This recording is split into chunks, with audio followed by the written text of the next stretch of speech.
Hello, everyone. Welcome to Blind Injustice with Danya Lee Drinks. I'm Danya Lee, and this is my drink. Hello, lover. I have to admit, I'm drinking something unusual.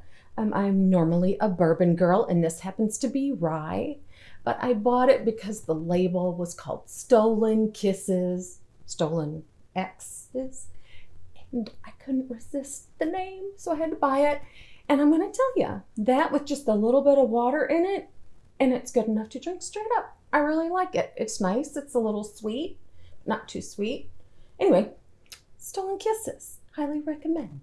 If you've never been here before, we always start by saluting our queen before we start our story. So if you've been here before, say it with me. All hail the queen. You will probably see her again later.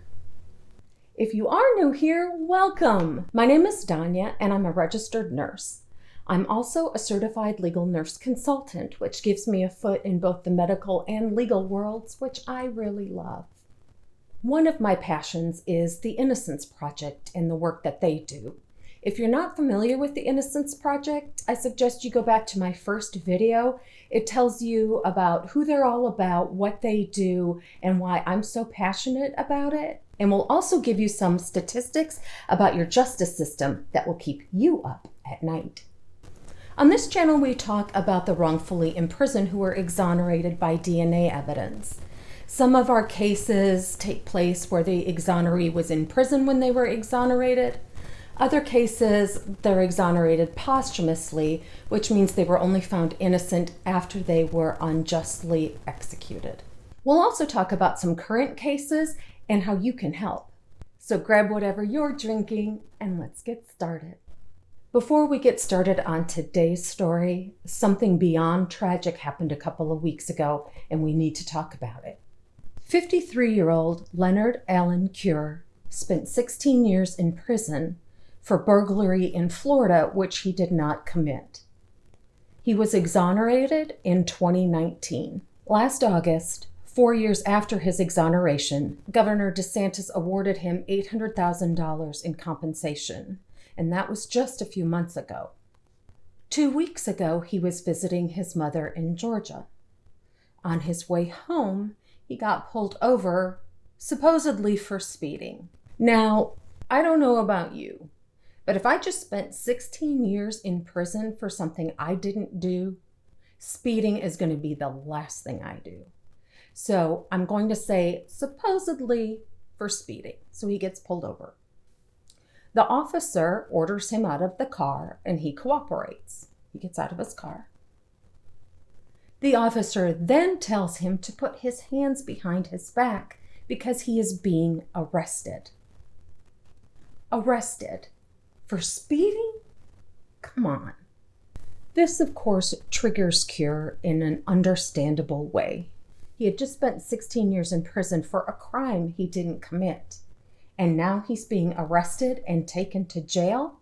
I'm sure this felt very familiar in a PTSD kind of way, and he began to resist arrest. Because he's resisting arrest, the officer tases Cure, but the officer states that he still was fighting arrest. So he tases him again and beats him back with his officer baton.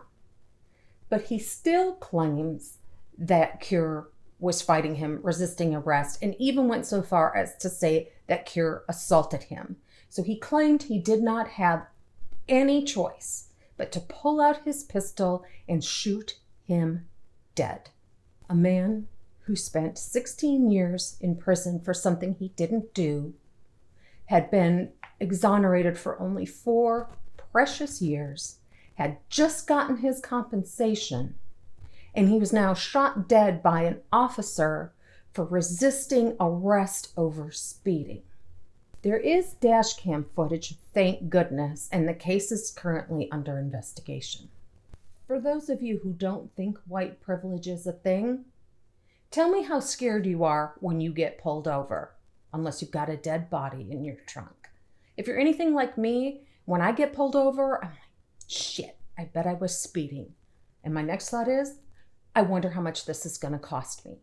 Never in my wildest dreams would it occur to me to think, oh my God, I bet I'm going to get arrested and thrown in jail even though I didn't do anything. They would never slap cuffs on a white woman and haul her to jail for speeding. So unfortunately, that's what's new in the Innocence Project news this week. Sometimes even exoneration isn't enough. Please keep Leonard's family and friends in your thoughts. And if you're as incensed about this as I am, this crime took place in Camden County, Georgia. Feel free to give their sheriff's department a call. I did. Moving on to this week's story. Byron Halsey had a tragic start in life. He was born on a jail cell floor to a woman who was in jail for fornication. Because in the 60s, you could be arrested for having sex out of wedlock. If you were a woman. I don't think many men got jailed for that. Just saying. Byron has a low IQ and he's got some learning disabilities, and this should have mattered in his questioning and the investigation, but unfortunately it did not. He wasn't squeaky clean. He had just done 8 months in jail for burglary, but he had no violent criminal history. In 1985, Byron lives in Plainfield, New Jersey, and he has a room in a boarding house. For those of you who don't know what boarding houses are, I'm surprised they were still around in the 80s, to be honest, because they were usually a thing even further back than that. Usually a divorcee who had been supported by her husband, or a widow whose husband was no longer alive. Sometimes in order to hold on to their house and raise their children, they rented out their rooms pretty cheaply to travelers or people who didn't have much money. They would rent rooms in this person's house. A lot of times it included meals and things like that. I'm not sure if it did in this case or not, but that's what a boarding house is. And Byron was staying in this boarding house. The woman who owns this particular house is Margaret Urquhart, and she and Byron fall in love. Aww. She has 2 children, 7-year-old Tina and 8-year-old Tyrone. And Byron loves these kids. He works to help support them financially, and he's raising them as if they're his own. And they have this happy little family in this boarding house. But Byron isn't perfect, and like I said, he's got a low IQ. So one night, while Margaret's at work, he hears that his friend is having a party, and he wants to go.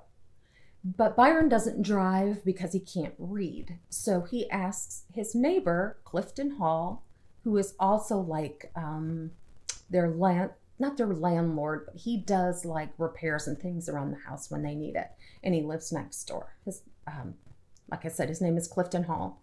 So Byron asks his neighbor if he'll drive him to this party. And so Clifton drives him there and drops him off. And Byron says he'll either walk home or find a ride home, so Clifton goes back to his own home. Now at this party, Brian gets pretty lit, and he can't find anybody to give him a ride home, so he walks home. Yes, he left the children at home, alone. But like I said, not only does he have a low IQ, but this was the mid-'80s, and it was a different time. Now, I don't think I was ever left alone at 7 or 8. That would have been like against the law. I think you had to be 12. But, you know, there's borders there that they know, and Cliff is right next door if they need anything. So he probably thought it would be fine, and he probably didn't think he would end up being gone as long as he was actually gone.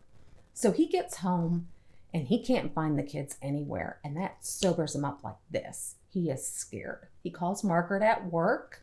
He calls all their friends, all their family, calls Cliff. Nobody has seen these kids. And he's distraught. He's terrified. They look everywhere. They can't find the kids. They have a very long night.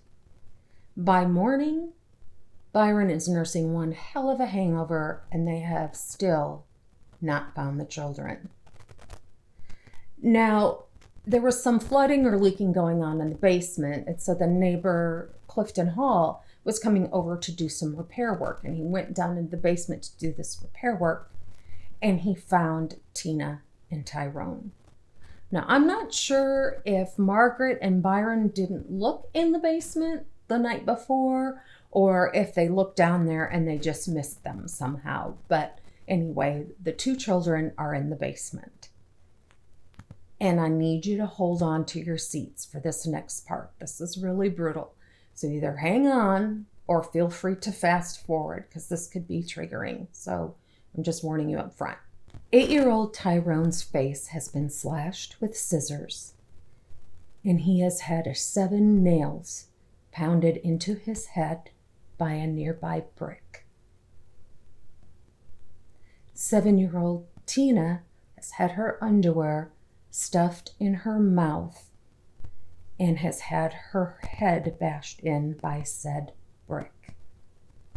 Both children have also been sexually assaulted. So clearly both Clifton and Byron are immediate suspects, and that's fair, right? Usually the person who finds the bodies are considered a suspect, and those closest to the deceased are considered suspects. So it's really fair that both of these men are brought in and questioned. That's where fairness ends. That sounds fair enough. Apparently. So they bring Clifton in first, and he immediately asks if he's going to go to jail. Now, why don't the police pick up on that question? Because that's a mighty loaded question.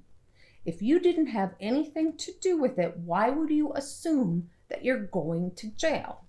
That's suspicious. But the police, they either don't pick up on it, or they're already so focused on making Byron the guilty party that they don't care. So they question Clifton for a little bit, and they release him. They let him go. Then they bring Byron in. Now remember, like I said, Byron has a low IQ and some learning disabilities. And they keep him there for the next 40 hours. 36 of them, he's being questioned. And is there recording equipment there? Yep. So that's good, right? Well, not if they don't use it. And they didn't use it. So what they did is called coercion, my friends. And coercion is against the law. So over this 36 hours, they start forcing him to confess. But all the statements he tries to give are completely inconsistent with the crime, right? Because he doesn't know what happened. He didn't do it. He's innocent. So they start to have to feed him information about the crime. So he struggles a little bit with details because he wasn't there. They feed him something else, and then he basically repeats it back. But he is getting more and more distraught as the hours go on, of course, because even your average person wouldn't be able to handle that. But you get somebody with a really limited skill set who's easily manipulated, easily confused, very overwhelmed.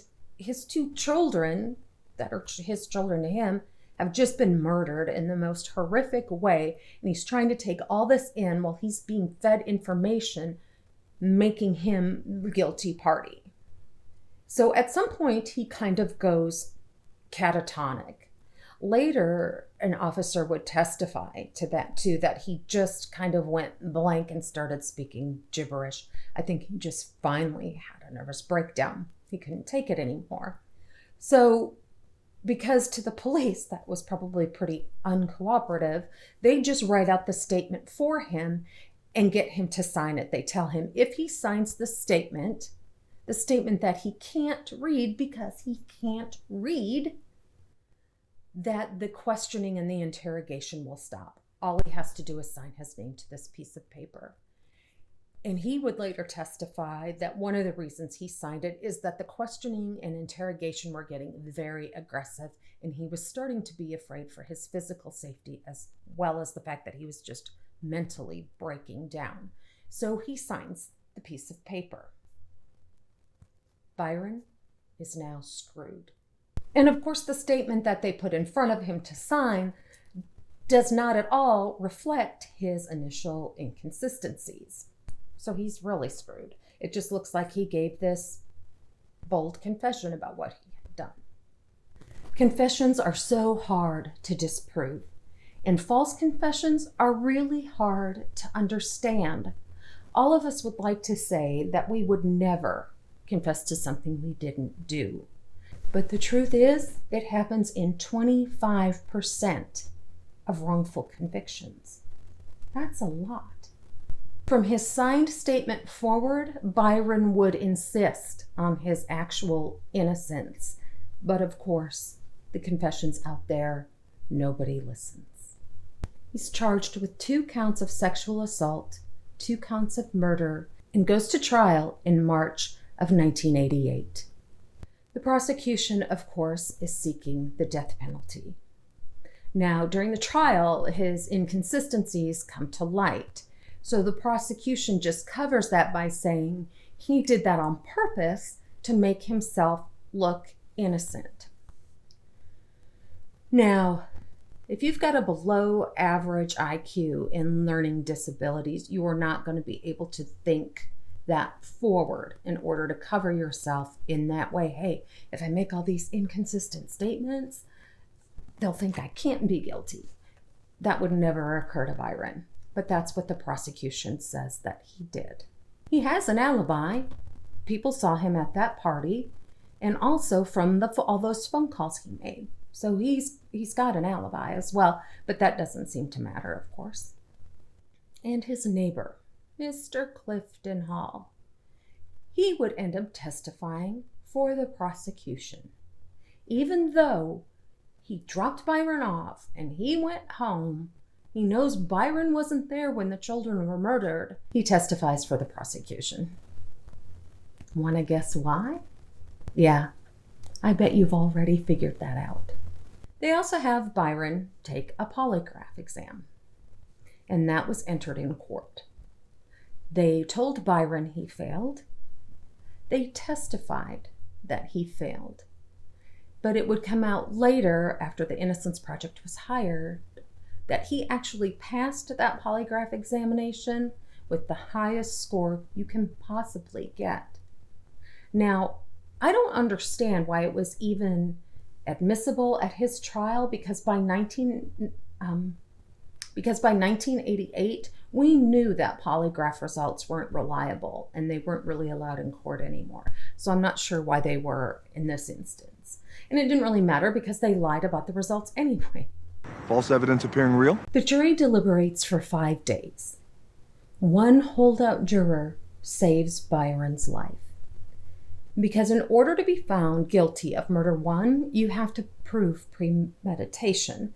And this juror thought that Byron was guilty of these murders, but he didn't believe they were premeditated. So Byron is found guilty of lesser homicide charges, which means he is ineligible for the death penalty. Now, when the crowd finds out about this and they realize that he's found guilty, but he's not going to get the death penalty, they go crazy. The courtroom goes nuts. There's all kinds of booing and name calling, and it's madhouse. Byron instead is sentenced to 2 life sentences plus 20 years. The sentencing in this country is so stupid. Why can't life just mean life, right? But I digress. This next part is so disgusting. This is your criminal justice system, ladies and gentlemen. The first 18 months he's in prison, that's 545 days, Byron is stripped naked, chained to a bed, and repeatedly drugged to protect him from himself. 18 months naked and chained to a bed. How do people sleep at night? After that 18 months, he then spends almost half of his life in solitary confinement to protect him from other prisoners because of the nature of the crime. We've talked about that before. Even prison has like a caste system, and what happened to these kids was the bottom of the bottom. And so in an effort supposedly to protect him and keep him safe, they kept him in solitary confinement for 20 years. His only company were when the guards came by. Otherwise, he did not have any interaction with anyone else, ever.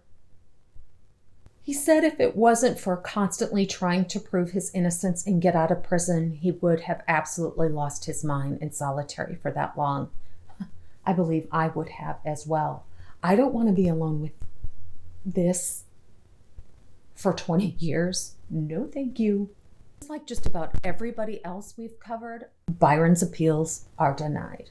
In 1993, he learns about DNA. He repeatedly asks for and is repeatedly denied the DNA evidence that's available in his own case.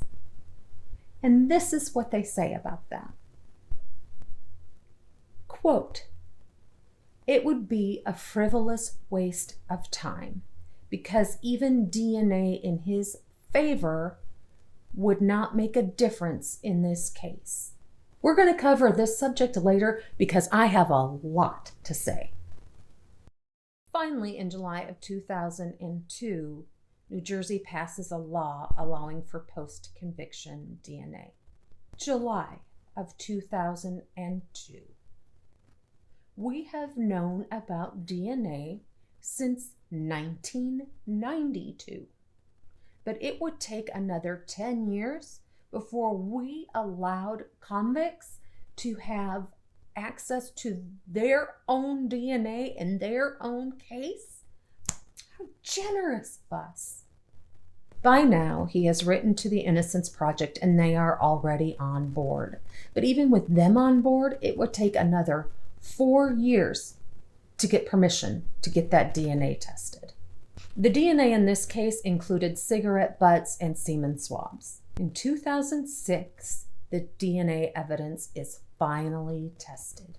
And of course, it doesn't belong to Byron Halsey. But guess who it does belong to?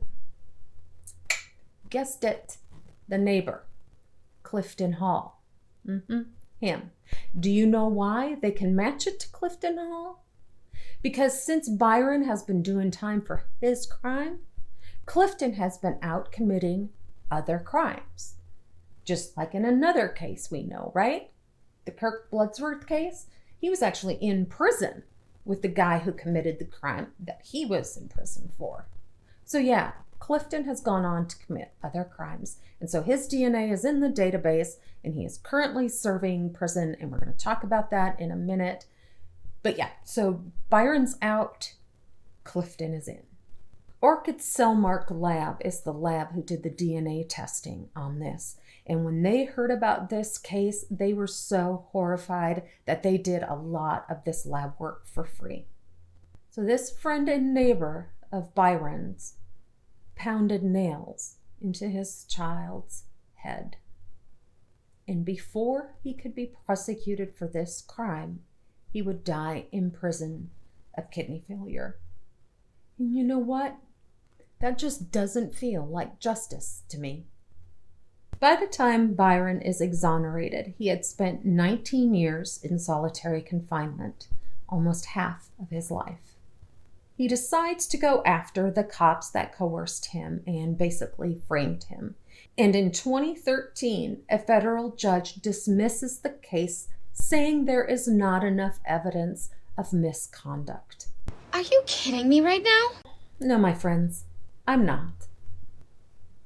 But he doesn't stop there. He pushes forward to the Supreme Court, and boy, do they have a lot to say. Not only do they reverse the decision, they would say that only in the case of an innocent man getting executed was there more grievous misjustice than this case right here. The judge that said that statement also went on to rant for about 7 pages about the miscarriage of justice for poor Byron. So between the county and the police department, they reach a settlement of about $12.5 million. But Byron doesn't see most of that money because it's got to go to attorney's fees, the lab work that wasn't pro bono. There's a lot of fees to cover. So when it's all said and done, Byron gets about $20,000 for every year he spent in prison. Now, if that doesn't make you sick enough, listen to this. The police officers that were convicted, well, they weren't convicted because they reached a settlement, but they basically were guilty. They still get to draw their yearly pension, which is over $40,000 a year. The two officers that did this to him, 40,000 something a piece every year. So Byron gets $20,000 a year in prison for something he didn't do. Well, the cops that framed him get twice that every year. Is he trying to make me blow my top? Byron said no amount of money would have felt like justice because he never received an apology for the wrongdoing that had been done to him. The children's mother, Margaret, she was so happy when Byron was finally exonerated. She never really believed that he did this. She always had doubts, but she didn't know who to take those doubts to. So when she was interviewed after he was exonerated, she was just beside herself. She said he loved these children. He was helping me raise these children. He would have never done these things to them. And it's sad when the mother of the children who are murdered don't know where to take their doubts to. Where is Byron now? Well, Byron learned to read and write while he was in prison, so he got his driver's license when he got out, and he is a truck driver now. I think he likes the solitude of truck driving because he's still deep in therapy for the PTSD for being in solitary confinement for so long, but I imagine that he finds peopling extremely overwhelming after everything he's been through. He visits the children's graves often, and his new guilty pleasure since being out of prison is soaking in a hot bath. Something I think we could all appreciate after having been stripped naked, drugged, and chained to a bed for 545 days. He also is extremely grateful to that one juror who saved his life. Okay, so let's talk about Mr. Clifton Hall for a minute, because we've seen what happens to innocent people when police get tunnel vision. Not only does the innocent person spend time in prison, not only do the victims of the crime not get their justice, but we end up with a whole new slew of victims because the guilty party is free to go out there and re-offend. And that's exactly what happened here. So let's take a look at that. After Byron goes to prison for Clifton's crime, here's what Clifton does next. In 1991, he grabs an 18-year-old young woman, holds a knife to her throat, and rapes her in every single way a woman can be raped. This, my friends, didn't have to happen. 3 months later, he snatches a 19-year-old young woman, takes her to an abandoned building, and again rapes her in every way possible. This didn't have to happen.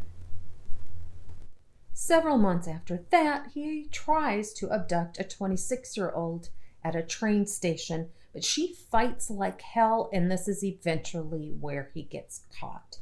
But that doesn't mean it was any less traumatizing, and this didn't have to happen either. We need better strongholds in place.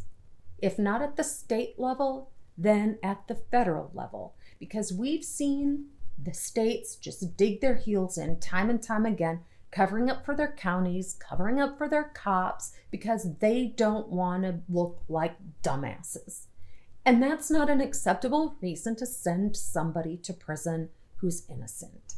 So if states can't take care of themselves at the state level, then we need some interference at the federal level to change some things.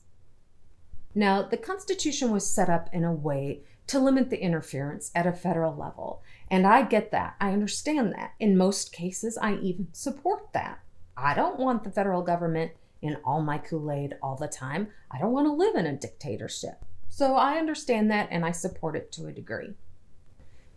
But with the way some of these states are behaving, cooler heads must prevail. I'm not saying corruption doesn't take place at the federal level, because God knows we've all seen that. I am not a crook. But I wouldn't mind seeing civil cases being kept at the state level and criminal cases being kept at the federal level. It's a pipe dream. I know it'll never happen. Too much would have to change. The federal level would get super clogged with cases. I get it. It's probably not even the answer. I'm just saying something has to change. There needs to be more impartiality in these cases, and I'm not sure where we'll find that, but we have to find it. Let's take police interrogations, for example. Did you know only 26 states mandate filming police interrogations?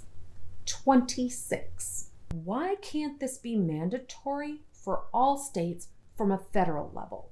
And not only should they just be in the interrogation room, they should be in all the rooms of a police station, because they'll pull them out of an interrogation room, rough them up in another room, coerce them there, threaten them there, then bring them back into the interrogation room with the cameras rolling where it looks like the confession is just taking place. So if the states aren't going to step up at a state level, then why can't there be a federal mandate that all states, all cities, all counties film their police interrogations? We've got to start holding people accountable. And what do I always say? Those with nothing to hide, hide nothing. If you're up and up, you're a cop that's on the level, you're not doing anything dirty, why do you care if your interrogation is filmed? It shouldn't bother you. It should only bother you if you're doing something on the low that you shouldn't be doing, right? Oh, yeah. And let's talk about the statute of limitations. So now all the states, thank goodness, all the states have allowed for post-conviction DNA. They allow the people in prison to have access to post-conviction DNA. But there's a statute of limitations on how they can use this DNA and when they can use this DNA. And that clock usually starts from the initial requests. So what does that mean?